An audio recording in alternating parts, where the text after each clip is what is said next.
ছাতি টানানো রাস্তায় এখনো আমি যাওয়ার সুযোগ পাই নাই, আমার পাশের ইউনিয়ন, কিন্তু আমি এখনো সময় পাইলাম না। শুনলাম ওখানে নাকি লোক ধরে না।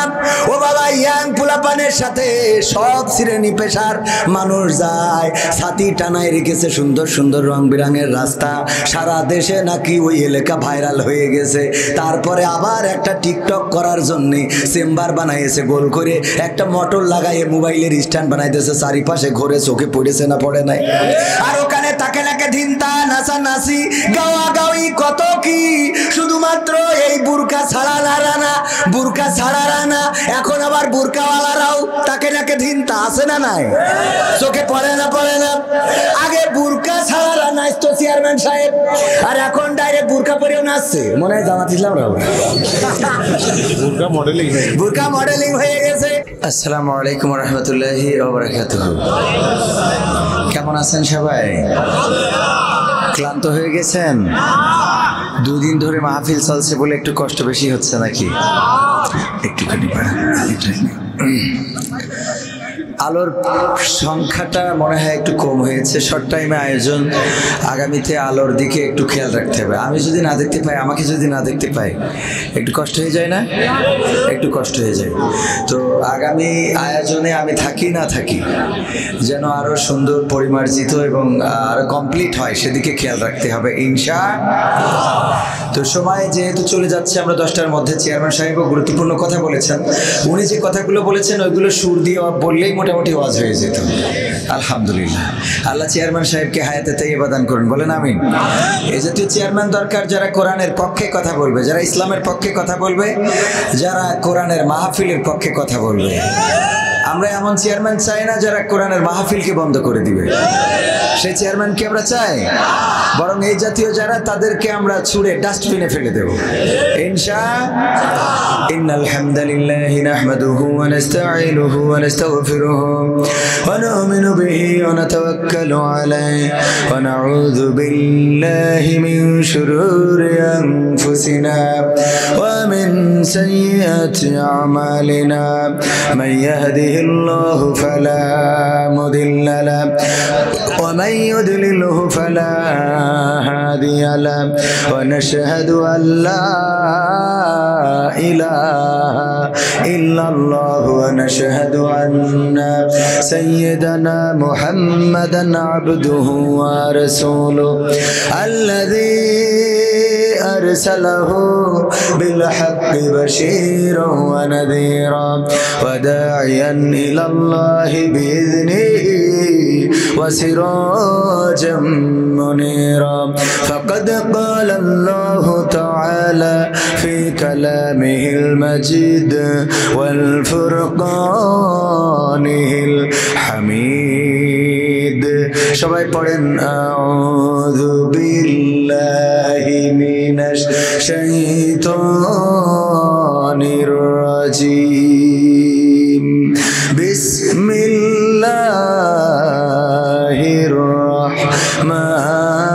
রাহমানির রহিম কাইফা তাকফুরুনা বিল্লাহি ওয়া কুনতুম আমওয়াতান ফাআহইয়াকুম সুম্মা ইউমীতুকুম সুম্মা ইউহয়ীকুম সুম্মা ইলাইহি তুরজাউন وقال الله تعالى في شان حبيبي إن الله وملائكته يصلون على النبي يا أيها الذين آمنوا صلوا عليه وسلموا تسليما اللهم صل على سيدنا مولانا محمد দুটো দুই রকম লাগে, দুটো অ্যাডজাস্ট করুন।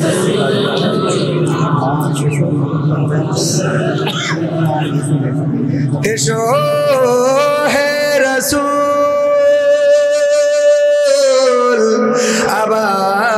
আবার ফিরি আমাদের মাঝে রে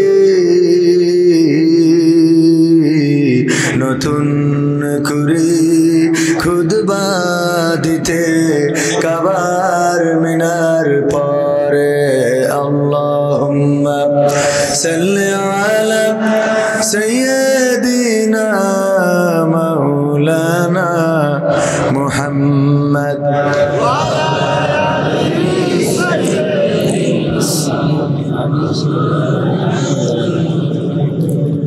নবীর নামে দুরূদ শরীফ পড়িবে যে জন তার জন্যে যে হারাম হবে জাহান্নামের আগুন আল্লাহুম্মা সাল্লি আলা সাইয়্যিদিনা মাওলানা মুহাম্মদ ওয়া আলা আলি সাইয়্যিদিনা দাড়িতে সুন্নাত টুপিতে সুন্নাত পোশাকেও সুন্নাত হাসি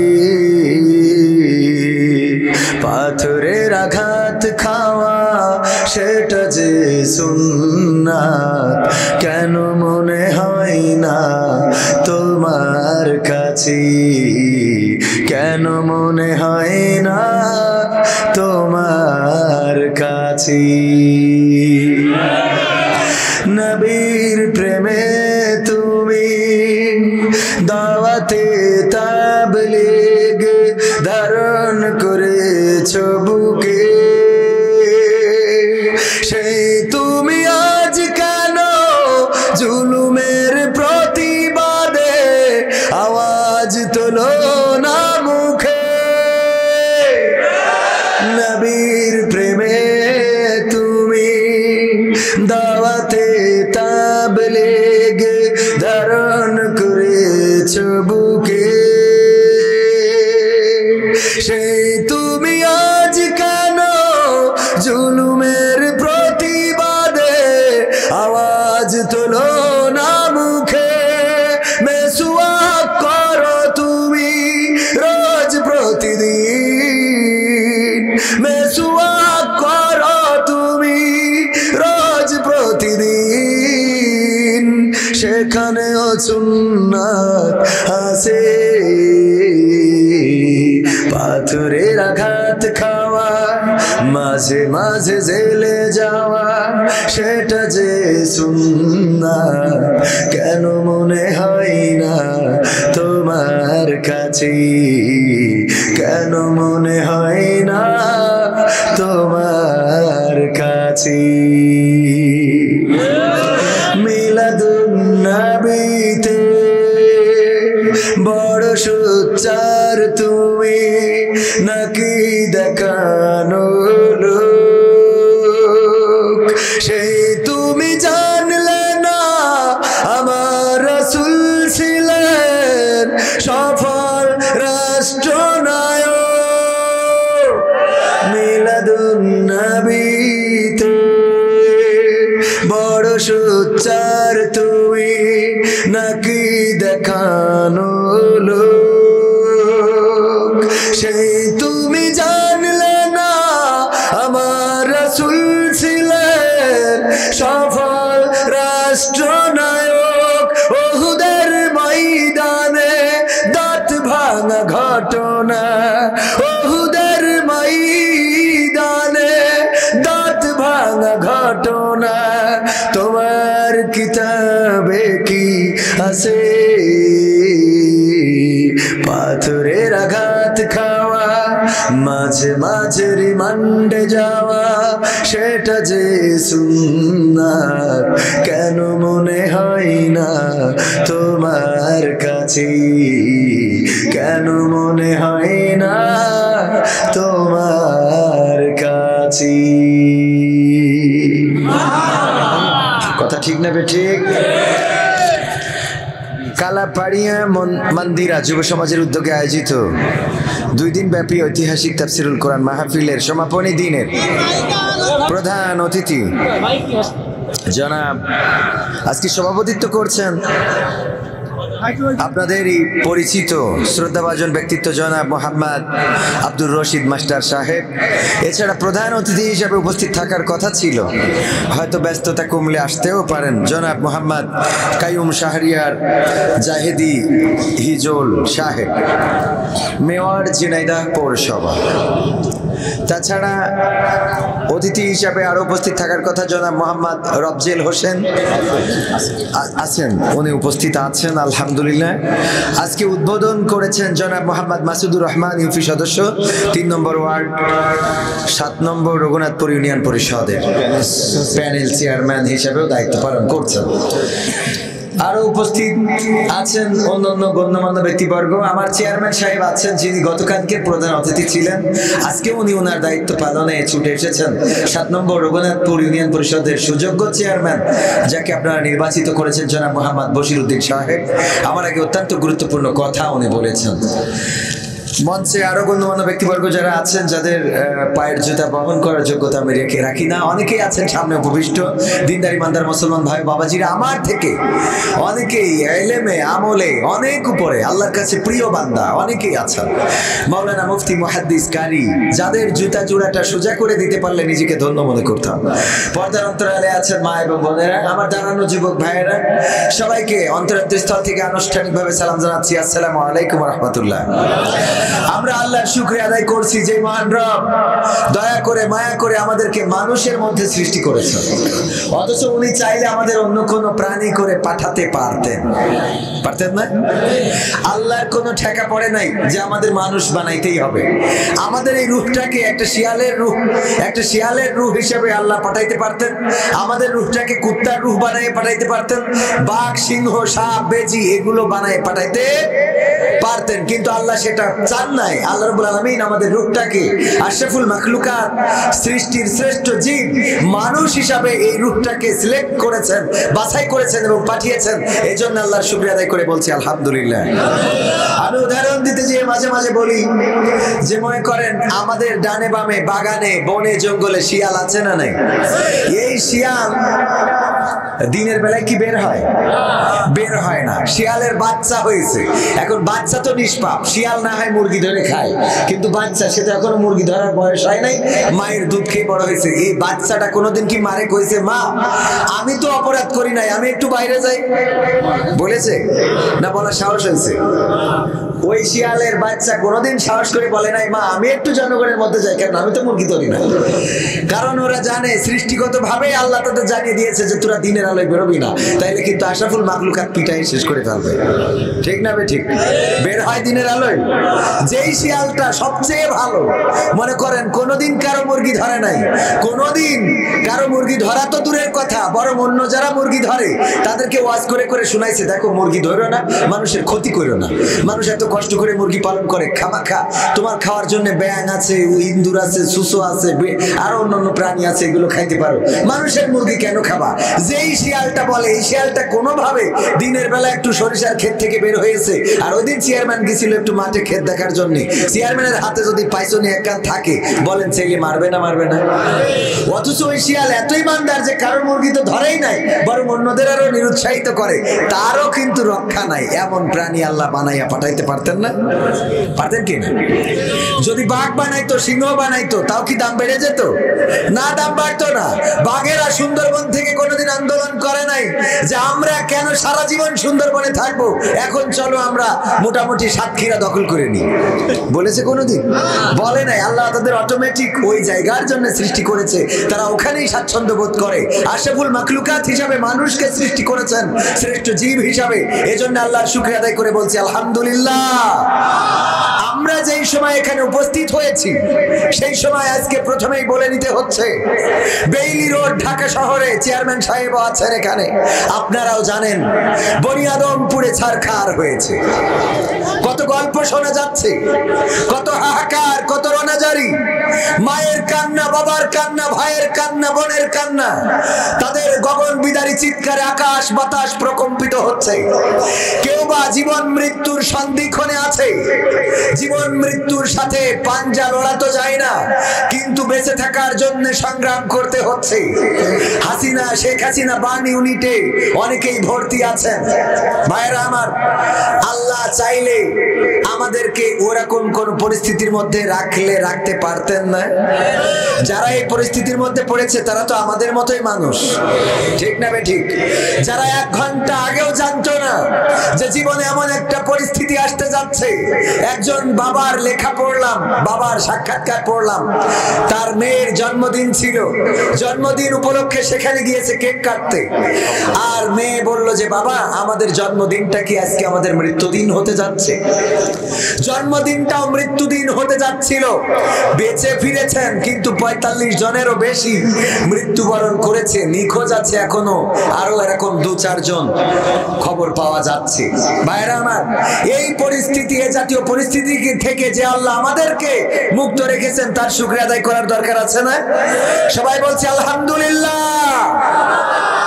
আর একটা কথা শুরুতেই বলে রাখি, যখনই কোনো ভবনে আগুন লাগে, যখনই কোনো ভবনে ফাটল সৃষ্টি হয়ে ধসে পড়ে, যখনই কোথাও কোনো ক্ষতিগ্রস্ত হয়, যখনই ব্রিজ ভেঙে যায়, যখন কোনো বাস অ্যাক্সিডেন্ট করে, তখন যে আমাদের প্রশাসনের ভাইয়েরা খুঁজে পায় এটার লাইসেন্স নাই, রোড ট্যাক্স নাই, ফিটনেস নাই, অনুমোদন নাই, এর কোনো কাগজপত্র নাই, যখন ক্ষতিগ্রস্ত হয় তখন খুঁজে পায় এর আগ পর্যন্ত আমার ভাইয়েরা কোথায় থাকে? কথা কয় না। এর আগ পর্যন্ত এগুলো দেখার দরকার আছে না নাই? হতে পারতো যে ওই রেস্টুরেন্টে যদি আমার চেয়ারম্যান ঢাকায় গিয়েছেন কোনো কারণে, আর ওই রেস্টুরেন্টে খাইতে গিয়েছেন, আল্লাহ না করুন এরকম কোন বিপদের মধ্যে চেয়ারম্যানও পড়তে পারতেন কিনা? কবির বিন সামাদ গিয়েছে ঢাকায়, ওইখানে রেস্টুরেন্টে কাচ্চি ভাই খাইতে গেছে, এরকম বিপদ হইতে পারতো কিনা? এই জন্য আমি প্রথমে আহ্বান করব, আমার সরকার প্রশাসন শুধু নয়, প্রতিটা প্রজেক্টে টাকা ঢালছেন, কোটি কোটি টাকা, কিন্তু সেগুলো কোথায় যাচ্ছে? কোন গাড়ির ফিটনেস নাই, কোনটার রোড ট্যাক্স নাই, কোন বিল্ডিং এর অনুমোদন নাই, কোন রেস্টুরেন্টের পারমিশন নাই, এটা দেখার জন্য প্রশাসনেরা কোথায় থাকে? এগুলো দেখার দরকার আছে না নাই? যখন বনি আদম নিহত হয়, শহীদ হয়, মারা যায়, লাখ লাখ নয় হাজার হাজার মানুষের মৃত্যু হয়, তখন খুঁজে পাই কোনো কাগজপত্র নয়। তখন কেন খুঁজবেন? এগুলো আগে থেকে খোঁজার দরকার। যারা মারা গিয়েছে তারা দল মত নির্বিশেষে তারা বনি আদম, তারা এই বাংলাদেশের নাগরিক, এই বাংলাদেশের সন্তান। সুতরাং প্রতিটা মৃত্যুর জীবনের দাম আছে না নাই? প্রতিটা জীবনের দাম আছে। ওই মারা যাওয়ার পরে সান্ত্বনা স্বরূপ বক্তব্য আর 20,000 করে টাকার চেক ধরিয়ে দেয়া একটা পরিবারের মৃত্যুর ক্ষতিপূরণ হতে পারে। সুতরাং এই জাতীয় বিল্ডিং, এই জাতীয় অনুমোদনহীন রেস্টুরেন্ট, এই জাতীয় রোড ট্যাক্স বিহীন গাড়ি যদি থেকে থাকে, বলবো আচিরেই পদক্ষেপ নিয়ে সেগুলো মুক্ত করে বাংলাদেশ যেভাবে এগিয়ে চলছে, বিশ্বের বুকে মাথা উঁচু করে দাঁড়াতে চায়, একইভাবে যেন প্রতিটা সেক্টরে সেক্টরে দুর্নীতি মুক্ত করে প্রমাণ করে দেওয়া হয় এই সরকার দুর্নীতিকে প্রশ্রয় দেয় না। ভাইরা আমার,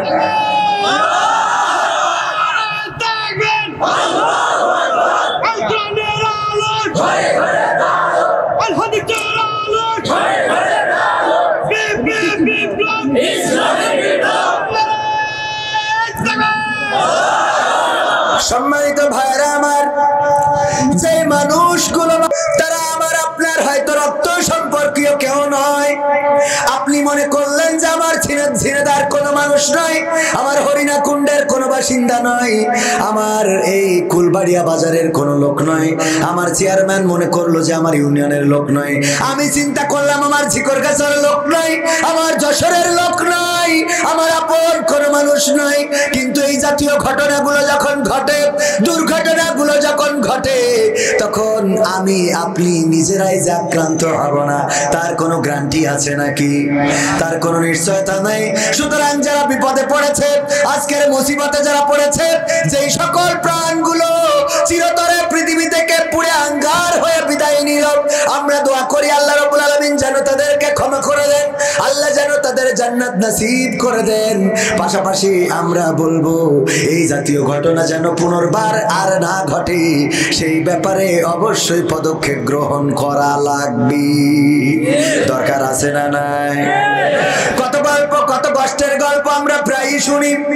বেনাপোল এক্সপ্রেসে আগুন ধরানো হলো, কোন একজন সেই আগুন থেকে দেশে ফিরতে চায় নাই। যখন তার উদ্ধার করার জন্য মানুষেরা চেষ্টা করছিল, বলল আমি বাঁচতে চাই না। কেন বাঁচতে চাও না? কারণ এই ট্রেনে আমার সন্তান আছে, আমার স্ত্রী আছে, তারা পুড়ে ছারখার হয়ে গেছে, আমি কাদেরকে নিয়ে বাঁচবো? সুতরাং বাঁচতে চাই না। আমি আপনি টেলিভিশনের পর্দায় দেখলাম, মিডিয়ায় দেখলাম, ফেসবুকে দেখলাম, ইউটিউবে দেখলাম, আর চুপ থেকে গেলাম। না, আমার কেউ না, বেনাপোল এক্সপ্রেস পড়েছে, আমার কোন আপনজন তো পড়ে নাই। কিন্তু বিশ্বাস করেন, আপনি প্রতিবাদ না করার অর্থ হলো এইভাবেই একের পর এক দুর্ঘটনা ঘটতে থাকবে, আর একদিন ওই দুর্ঘটনা আপনার ঘরের দরজায়ও পৌঁছে যাবে। এই জন্য সবাই সচেতন হওয়ার দরকার আছে না নাই? চেয়ারম্যান ওনার জায়গা থেকে সচেতন হবেন, আমরা আমাদের জায়গা থেকে সচেতন হব, মেয়র সাহেব মেয়রের জায়গা থেকে সচেতন হবেন, সংসদের এমপি যিনি তিনি সংসদে বিষয়গুলো উত্থাপন করবেন। যে আমার ঢাকা শহরে যেইগুলো বিল্ডিং এর যে মেয়াদ শেষ হয়েছে, সেগুলো আছিরেই ভেঙে বিধ্বস্ত করে গুড়িয়ে দিতে হবে, নতুন বিল্ডিং তৈরি করতে হবে। যে গাড়ির ড্রাইভার গুলোর লাইসেন্স নাই, যে গাড়ির ড্রাইভার হেল্পার গাড়ি চালায়, এরকম আছে না নাই? অ্যাক্সিডেন্ট করে যখন 7 জন 10 জন মারা যায়, তখন শোনা যায় যে ড্রাইভার গাড়ি চালাচ্ছিল না, চালাচ্ছিল তার হেল্পার, এরকম শোনা যায় না? যায় না? আবার পত্রিকায় চলে আসে, মিডিয়ায় চলে আসে, এই গাড়ির রোড ট্যাক্স নাই, লাইসেন্স নাই, কাগজপত্র নাই, এই গাড়ির মেয়াদ শেষ হয়েছে আর অনেক আগে, টায়ারের মেয়াদ শেষ হয়েছে আরো 1 বছর আগে, অমুকের মেয়াদ শেষ হয়েছে এত বছর আগে। আর আমরা প্রতিনিয়ত আমাদের প্রশাসনের ভাইদেরকে দেখি রাস্তায় আছেন, দাঁড়িয়ে চেক করেন, আসলে চেক করে যায়টা কোথায়? কথা কয় না। চেক আছে না নাই? আছে, কিন্তু অনেক সময় চেক গুলো হাতের মুঠোর মধ্যে দিয়ে হয়ে যায়। বলেন সুবহানাল্লাহ। ও নাউজুবিল্লাহ হবে। বর্ডার আছে না নাই?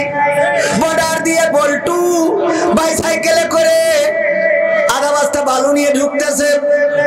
আমার ভাইয়ারা ধরে বললো, এই বল্টু বর্ডার দিয়ে কি পাচার করতেছিস সাইকেলে করে? স্যার বালু স্যার। কয় বর্ডার দিয়ে বালু পাচার করতে যাও তুমি সাইকেলে করি? দেখি চেক করবো, চেক করি, দেখে না বালু। আরে বালু ঠিক আছে, যা ছেড়ে দিলাম। এরপর আবার একদিন বাইসাইকেলে করে আবার আধা বস্তা নিয়ে দৌড় দিয়েছে, সাইকেলে করে আসতেছে, ওরে ধরেছে, এই কি এতে? স্যার বালু স্যার। কয় সাইকেলে করে তুমি প্রতিদিন বালু পাচার করো, এটা তো বিশ্বাস হয় না। স্যার চেক করে দেখেন, চেক করে দেখে না সত্যি বালু। আবার ছেড়ে দেছে, দেওয়ার পরে তৃতীয় দিন আবার দেখে বাইসাইকেলে করে আধা বস্তা কি যেন নিয়ে যায়। বললো বল্টু কি এতে? বল্টু বলতেছে, স্যার বালু স্যার, প্রতিদিন তো বালুই নিয়ে যায়। কয় বর্ডার দিয়ে তুমি বালু পাচার করো কেন? বালু কি বাংলাদেশে নাই? এত বালু আমাদের বাংলাদেশে যে রাস্তার পরে নামায় রাখে, আর তোর ভারতে আনা লাগবে, এই বালু ঢাকায় পাঠাবো, গবেষণা করা হবে, চিন্তা করা হবে, দেখা হবে বালুতে কিছু আছে কিনা, চেক করে দেখে না সত্যিই বালু। আপনার এই যে কুলবাড়িয়ার বাজারে বল্টুর সাথে দেখা, ভাইদের আমাদের আইনের লোকের দেখা, ডাক দিয়ে বলছে, বল্টু তোর সাইকেলে করে আধা বস্তা যে বালু পাচার করিস, এই বালু তো চেক করলাম খুব কায়দা করে, ওতে বালু ছাড়া কিছু পালাম না। আসলে তুই বালু পাচার করিস কোন স্বার্থে আমার একটু বুঝা। বালু কি আমাদের বাংলাদেশে নেই নাকি? সাইকেলে করে কেন বালু পাচার করতে হবে? বল্টু বলছে, স্যার সত্যি বলবো না মিথ্যে বলবো? কয় সত্য কথা বল। বলছে, স্যার এখন যেহেতু আমার আড়ালে আপনারা জিজ্ঞেস করতেছেন, সত্যি কথাই বলি স্যার, আমি আসলে সাইকেলে করে আধা বস্তা বালু পাচার করি না, আমি ডাইরেক্ট ওই সাইকেলটা পাচার করি। কি পাচার করে? আর চেক করে কি? এই অবস্থা আছে না নাই? সুইস ব্যাংকে টাকা চলে যায়, আমার রিজার্ভ সরকারের রিজার্ভকে কমিয়ে দেওয়া হচ্ছে। আমার উন্নয়ন সরকার যে টাকাটা ঢালছে রাস্তা করার জন্য, আপনার কুষ্টিয়া, ঝিনাইদহ, যশোর, খুলনা, কুষ্টিয়ার সড়ক সরকার কত কোটি কোটি টাকা দিল, এই টাকা যায় কোথায়? রাস্তাগুলো করতে 3 বছর লেগে যায়, আর ওই রাস্তা গর্ভবতী হইতে 3 মাস। ঠিক না বে ঠিক? 2 পাশ দিয়ে চলে গেল। এই টাকাগুলো কারা দুর্নীতি করে তাদের ধরার দরকার আছে না নাই? তাদেরকে না ধরে দাড়িওয়ালা, টুপিওয়ালা, পাঞ্জাবিওয়ালা, কার পকেটে কত বড় মেসওয়াক, কার দাড়ি কত লম্বা, কার পকেটে কয়টা টুপি আছে, তসবিতে কয়টা দানা আছে, এগুলোর চেক আছে না নাই? কি হবে বেঁচে থেকে অযথা বিদ্যা শিখে যদি না গড়তে পারি শোষণবিহীন সমাজটাকে? কি হবে বেঁচে থেকে? কি হবে ছাত্র সেজে চুমু খেয়ে সনদ খানা যদি হয় বিদ্যালয়টা পতিতাদের আড্ডাখানা? কি হবে ছাত্র সেজে চুমু খেয়ে সনদ খানা যদি হয় বিদ্যালয়টা ট্রান্সজেন্ডারদের আড্ডাখানা? এর চেয়ে মরাই ভালো, দেশ ছেড়ে যাওয়াই ভালো। এর চেয়ে মরাই ভালো, দেশ ছেড়ে যাওয়াই ভালো। কি হবে ধোঁকা দিয়ে বিবেকটাকে? কি হবে ধোঁকা দিয়ে বিবেকটাকে? কি হবে বেঁচে থেকে অযথা বিদ্যা শিখে যদি না গড়তে পারি শোষণবিহীন সমাজটাকে? কি হবে বেঁচে থেকে? কি হবে যুবক নামের বোঝা হয়ে এই ধরাতে, যেখানে মা বোনেরা ধর্ষিতা হয় দিনে রাতে? ধর্ষণ আছে না নাই? কয়দিন আগে সকালবেলা ফেসবুকে একটা লাইভ চলে আসলো, চেয়ারম্যান বসে আছেন, উনার সামনেও পড়ে থাকতে পারে। সকালবেলা নন্দীগ্রাম, বগুড়া জেলার নন্দীগ্রাম উপজেলার সরিষার ক্ষেতের আইল থেকে একজন ফেসবুকে লাইভ করছে। এই সরিষার ক্ষেতের আইলের উপরে একটা বোনের লাশ পড়ে আছে, তাকে মেরে ফেলা হয়েছে রাতের অন্ধকারে। ধারণা করা হচ্ছে তাকে ধর্ষণ করে মেরে ফেলা হয়েছে। আমরা ফেসবুকে দেখলাম, ইউটিউবে দেখলাম, চ্যানেলে দেখলাম, টেলিভিশনে দেখলাম, আর আমরা চিন্তা করলাম উনি আমার বোন নন, উনি আমার স্ত্রী নন, উনি আমার মা নন, উনি আমার খালা নন, ফুপু নন, আমার গ্রামের কেউ নন। এই চিন্তা করে আরামসে ঘুমিয়ে গেলাম। ওগো আমার ভাইরা, কিন্তু একবারও কি চিন্তা করেছি যে এই বোনটাকে হত্যা করা হয়েছে, ধর্ষণ করে মেরে ফেলা হয়েছে? ও তো কারো না কারো বোন, কারো না কারো মা, কারো না কারো কলিজার টুকরা সন্তান। এমন কলিজার টুকরা সন্তান আমার চেয়ারম্যান ওনার সন্তানের কথা বলেছেন। ওনার মা স্ত্রীও মন খারাপ করেছেন যখন সন্তান ফোনটা চেয়েছে দেয় নাই।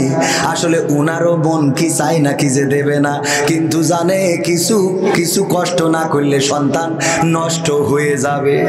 ঠিক না বেঠে? আজকালকের ছেলেরা বই নিয়ে আর বসে না, ও বাবা গুগলে সার্চ করিয়া পড়ি। ঠিক না বেঠে? ওরে একালের মেয়েরা কোরআন হাদিস ধরে না, আমার এখনকার মা বোনেরা কোরআন হাদিস পড়ে না। ওয়াল্লাহ টিকটকে ভিডিও ওরা করে, করে না? করে না? করে মানে কি? গদখালির ছাতি টানানো রাস্তায় এখনো আমি যাওয়ার সুযোগ পাই নাই, আমার পাশের ইউনিয়ন, কিন্তু আমি এখনো সময় পাইলাম না। শুনলাম ওখানে নাকি লোক ধরে না। ও বাবা, ইয়াং পোলাপানের সাথে সব শ্রেণী পেশার মানুষ যায়, ছাতি টানায় রেখেছে সুন্দর সুন্দর রং বেরঙের রাস্তা। সারা দেশে নাকি ওই এলাকা ভাইরাল হয়ে গেছে। তারপরে আবার একটা টিকটক করার জন্য চেম্বার বানাইছে গোল করে, একটা মোটর লাগাইয়ে মোবাইলের স্ট্যান্ড বানাইতেছে, চারিপাশে ঘুরে চোখে পড়েছে না পড়ে নাই? আর ওখানে তাকে নাকে ধিনতা, নাচানাচি, গাওয়া গাওয়ি, কত কি। শুধুমাত্র এই বুরকা ছাড়া না, বুরকা ছাড়া না, এখন আবার বুরকাওয়ালারাও তাকে নাকে ধিনতা আছে না নাই? চোখে পড়ে না? পড়ে না? আগে বুরকা ছাড়া নাচতো চেয়ারম্যান সাহেব, আর এখন ডাইরেক্ট বুরকা পরেও নাচছে। মনে হয় জামাত ইসলামরাও বুরকা মডেলিং হয়ে গেছে। এখন বুরকা পরে যারা নাচছে ওরা কারা? ওদের একটু দেখার দরকার আছে না নাই? মাঝে মাঝে মনটাই চাই যে যাই যে বলি ওগো এমন যে করো আবার বাসর রাতি বলবা, যার সাথে বিয়ে হবে ওর বলবে যে আমার মতো সতী। বলে না বলে না? আমার দিকে কেউ তাকানোর সুযোগ পায় নাই। আমি এমন ছিলাম কোনোদিন কেউ সাহস করে নাই আমার দিকে তাকিয়ে কথা বলতে। আই লাভ ইউ তো দূরের কথা, চেয়ারম্যান মনে চলে যাবেন না?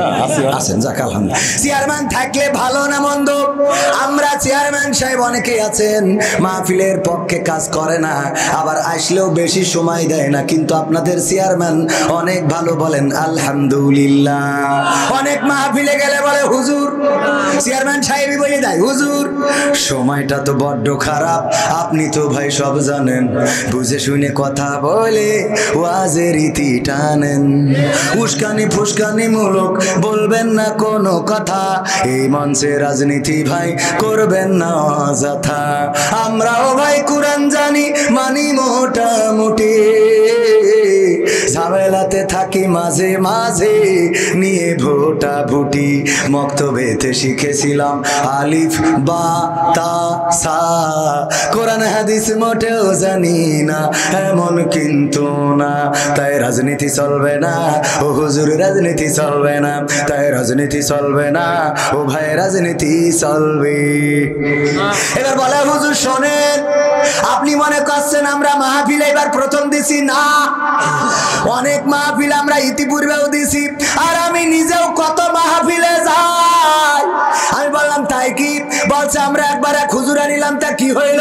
বলছে অমুক হুজুর ওয়াজ করিল কত মধুর সুর, কবরেতে গেলে পাবো ৭০,০০০ হুর।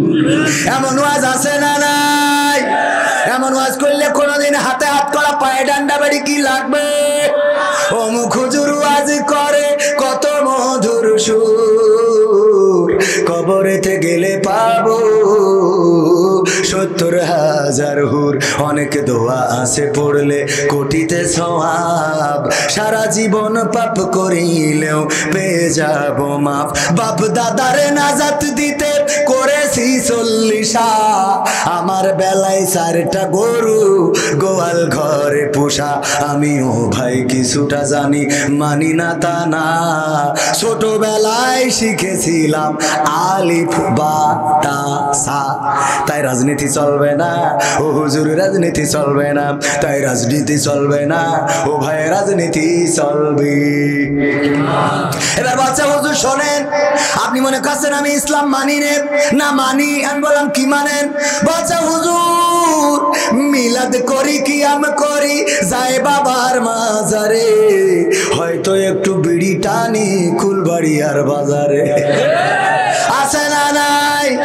মিলাদ করি, কিয়াম করি, যায় বাবার মাজারে, হয়তো একটু বিড়ি টানি হরিণা কুণ্ডের বাজারে, ফজর নামাজ হয় না পড়া, থাকি তখন নিদে, কিন্তু হুজুর বিশ্বাস করেন আল্লাহর কসম হয় না কাজা নামাজটা ২ ঈদে, আছে না নাই? ২ ঈদে নামাজ কাজা হয় না।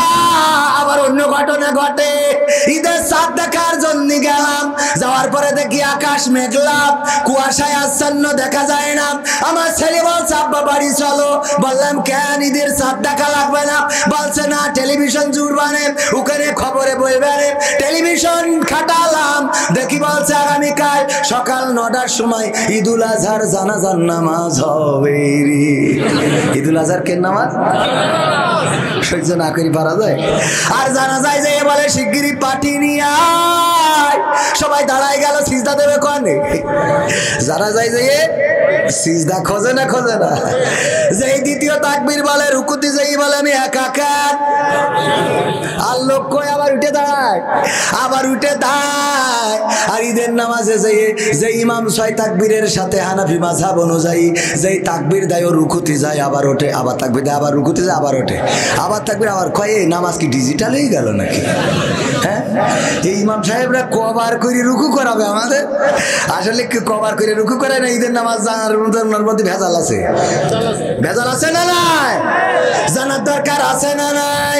হুজুর মিলাদ করি কিয়াম করি যায় বাবার মাজারে, হয়তো একটু বিড়ি টানি হরিণা কুণ্ডের বাজারে, ফজর নামাজ হয় না পড়া থাকি তখন নিদে, আল্লাহর কসম হয় না কাজা নামাজটা দুই দে, নিয়মিত চেষ্টা করি পড়তে জুম্মা নামাজ, সেদিন শুধু হয় না পড়া যেদিন থাকে কাজ, তিনটা জুম্মা করলে কাজা মুসলিম থাকে না, এই হাদিসটা ভালো করে আমার আছে জানা, তাই রাজনীতি চলবে না ও হুজুর, রাজনীতি চলবে না, তাই রাজনীতি চলবে না ও ভাই, রাজনীতি চলবে। এবার বলছে হুজুর শোনেন, এই কোরআন শরীফ এ মাথা ও মাথা আমার পড়া শেষ। আমি বললাম তাই কি হয়েছে? বলছে কিন্তু হুজুর জিহাদ মিহাদ কোথায় আছে দেখিনি কোনখানে, দরগা পীরের মাজার আমার অনেক বেশি টানে রে বাবা, অনেক বেশি টানে। আছে না নাই? পবিত্র কোরআনে জিহাদের কথা আছে না নাই? উনি পায় নাই, কেন পায় নাই? কথা কয় না, পড়ে পায় নাই, তাহলে কি? পড়ে পায় নাই মানে বোঝে নাই, পড়ে পায় নাই মানে কি? হ্যাঁ, এই যে না বোঝার কারণে আমার চাচার নাম কি জানো?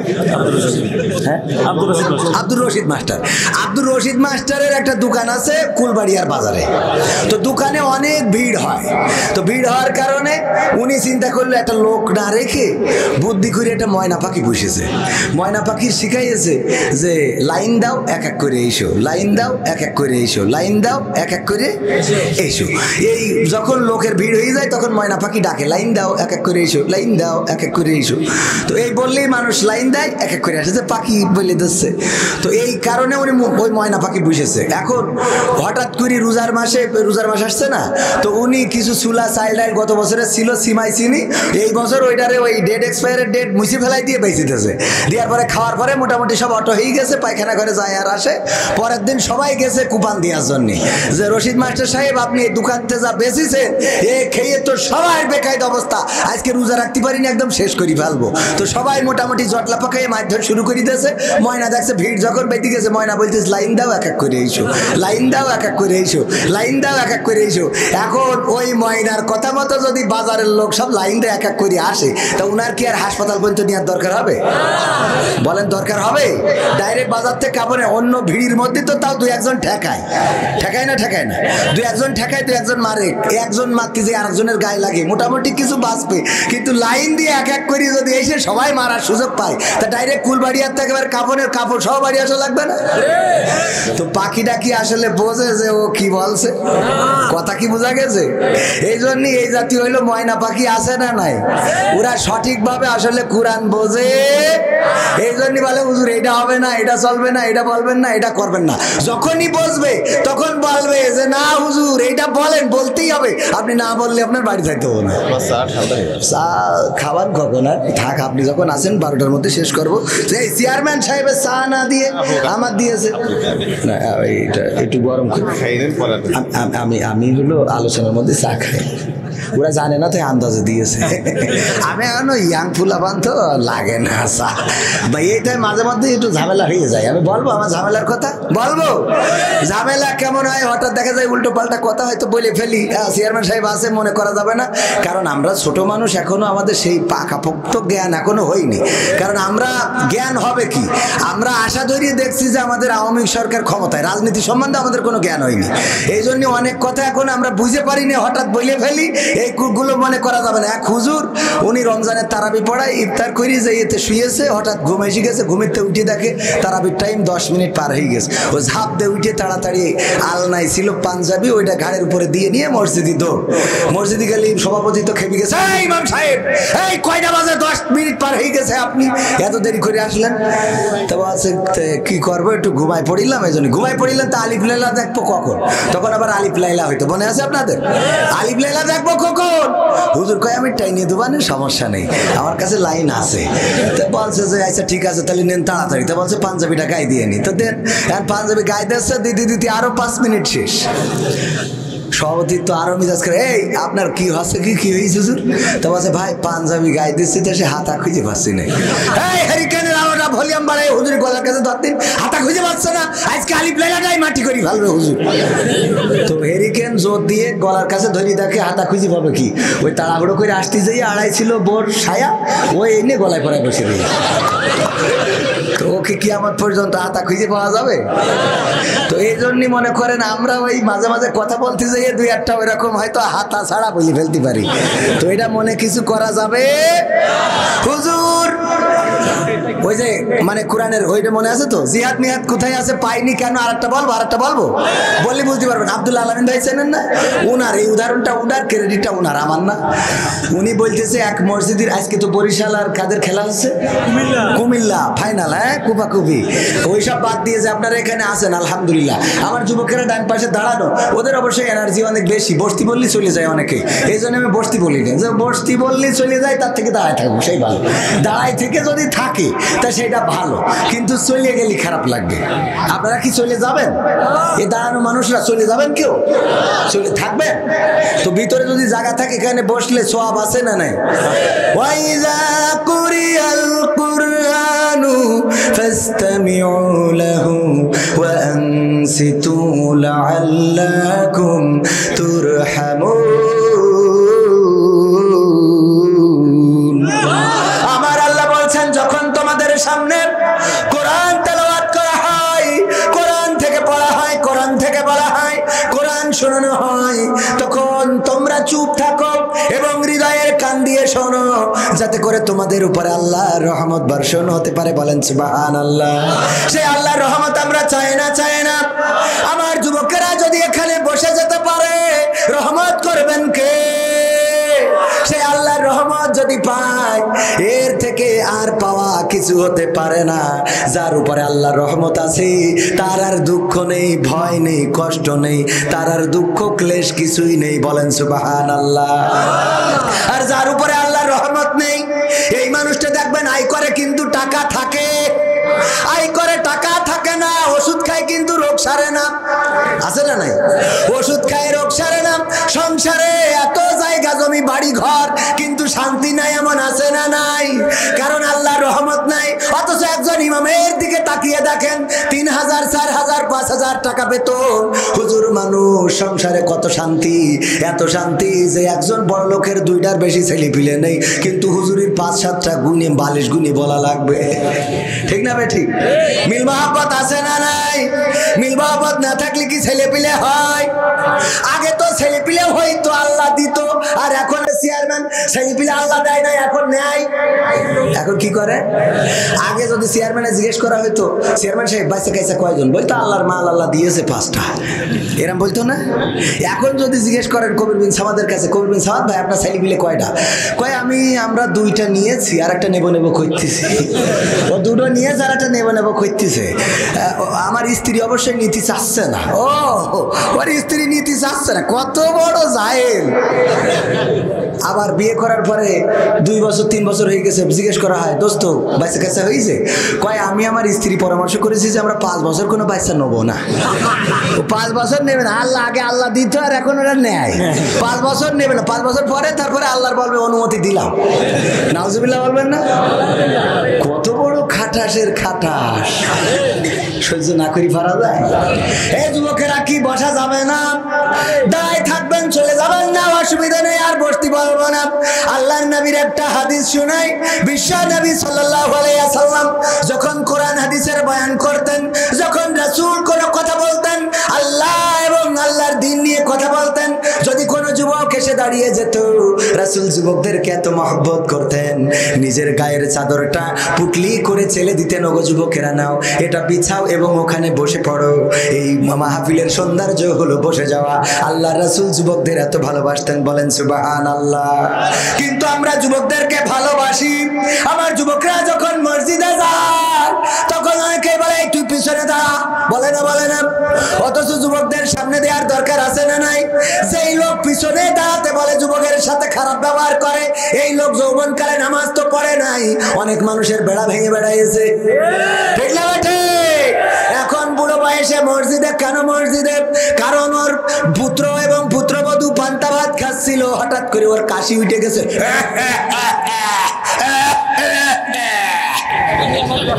বৌমা বলছে, তোমার আব্বার কি আমি যেই পান্তা ভাত খাতি বসে সেই কাশি লাগে নাকি? ও কি কাশি লাগে না ইচ্ছা করে কাশি? মানে বলতেছে বৌমা, বলতেছে ছেলে। এবার ছেলে যেই বলছে, আব্বা এই তুমি খাওয়ার সময় খবরদার জন্য বাড়ি থাকবা না, খাওয়ার প্রতিটা অক্তে তুমি বাড়ি থাকবা, তুমি তোমার যদি পান্তা ভাত খাওয়ার কোনো কায়দা থাকে না। কি শুরু করেছ তুমি? আব্বা দেখলো আহারে বেকায়দা অবস্থা, এবার ওখান থেকে চলে গেল দোকানে। দোকানে যেয়ে ওই টেলিভিশন দেখছিল আর মানুষের চা খাওয়া দেখছিল, নিজেও দুই এক কাপ চাও খায়। হঠাৎ করে ওখানেও কাশি শুরু হয়ে গেল। বুড়ো হইলে ঘড়ঘড়ানি আছে না নাই? আমি ছোট করার জন্য বলছি না। এবার দোকানেও সবাই খেপে গেল, তোর এই চার মধ্যে তো কাশ ফুটা দিবিনি মনে হচ্ছে। এখন চাচা দেখলো কোনো জায়গায় তো জায়গা নেই, চলে গেল মসজিদে। মসজিদে আর কেউ বের করার মতো কেউ আছে নাকি? না, কেউ নেই। ওখানে হেগে মুইতে সব ছড়া দেয়, টয়লেটে যেয়ে বসে ঠিক মতো পানি মারে না, আছে না নাই? ওই জায়গায় বলার তো কেউ নেই। আবার যখন যুবকেরা ঢোকে ওদের পরে রাত দেখায়, চোখ গরম করে। ছোট ছোট বাচ্চারা যদি নামাজের মধ্যে দুষ্টামি করে, খেলা করে, দৌড়াদৌড়ি করে, অমনি খেপে যায়, তোর আব্বার নাম কি? আছে না নাই? কারণ এই বয়সে তো মসজিদে আসেনি, ওর এই বয়সে মসজিদে আসলে ওর মেজাজ খারাপ হয়ে যায়। এই ছোট মানুষগুলোর সাথে এমন আচরণ করে যে ভয়তে পরে সপ্তাহে আর যাইতে চায় না। ঠিক না বেঠে? অথচ ছোট ছোট বাচ্চা শিশুদের তুরস্কের মসজিদ গুলোতে লেখা আছে, তুরস্কের রাস্তায় বিভিন্ন জায়গায় লেখা আছে, ছোট ছোট বাচ্চাদের কিচির মিচির আওয়াজ যদি মসজিদে না পাওয়া যায়, তাইলে আপনি আগামী জেনারেশন নিয়ে টেনশন শুরু করে দেন। কারণ আগামী জেনারেশন হচ্ছে একটি খারাপ জেনারেশন।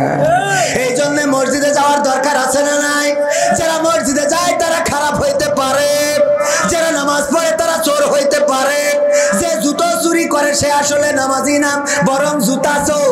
কি জুতা চোর মসজিদে যায়, আসলে নামাজি জুতো চুরি করতে যায় না। অনেকেই মনে করে নামাজিরা জুতা চুরি করে, নামাজিরা জুতা চুরি করে না, জুতা চোরেরা নামাজি সাজে। কথা কি বোঝা গেছে? কথা কি বোঝা গেল কিনা? ও আমার ভাইরা, তারপরে আব্দুল্লাহ আলামিন ভাইয়ের সেই উদাহরণটা একটু বলি বোঝার জন্য।